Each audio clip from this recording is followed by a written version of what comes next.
তলের মতলে চলছে।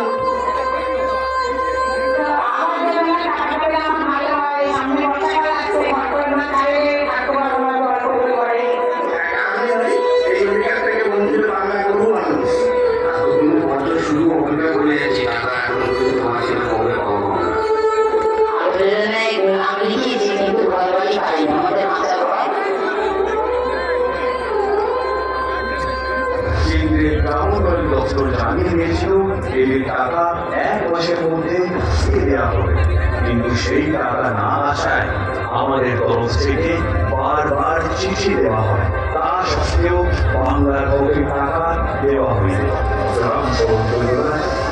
839 কোটি টাকা আটকে রাখা হয়েছে। না অর্থ মিলেছে, না বস্ত্র, না বাসস্থান। বিজেপি নেতৃত্বে ঔদ্ধত্যপূর্ণ বন্ধন ঘোষণা দিয়েছে।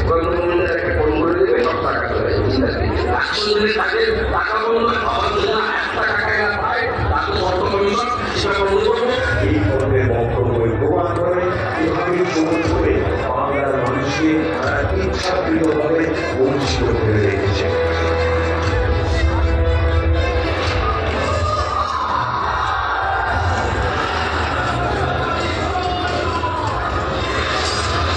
বিজেপি নেতারা অত্যাচারী জমিদারদের মতো তাদের ক্ষমতার আস্বাদন দেখিয়ে বাংলার কন্ট্রোল করতে চাইছে।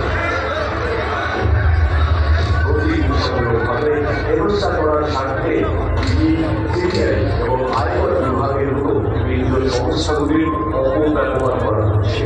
গত 3 বছরে 334টি কেন্দ্রীয় দল এবং কেন্দ্রগুলি পরিদর্শন করে গেলেও কোন পদবি এখনো দেওয়া হয়নি। যখনই সেই অভিষেক বন্দ্যোপাধ্যায় বাংলার উচ্চারণে সরব হয়েছে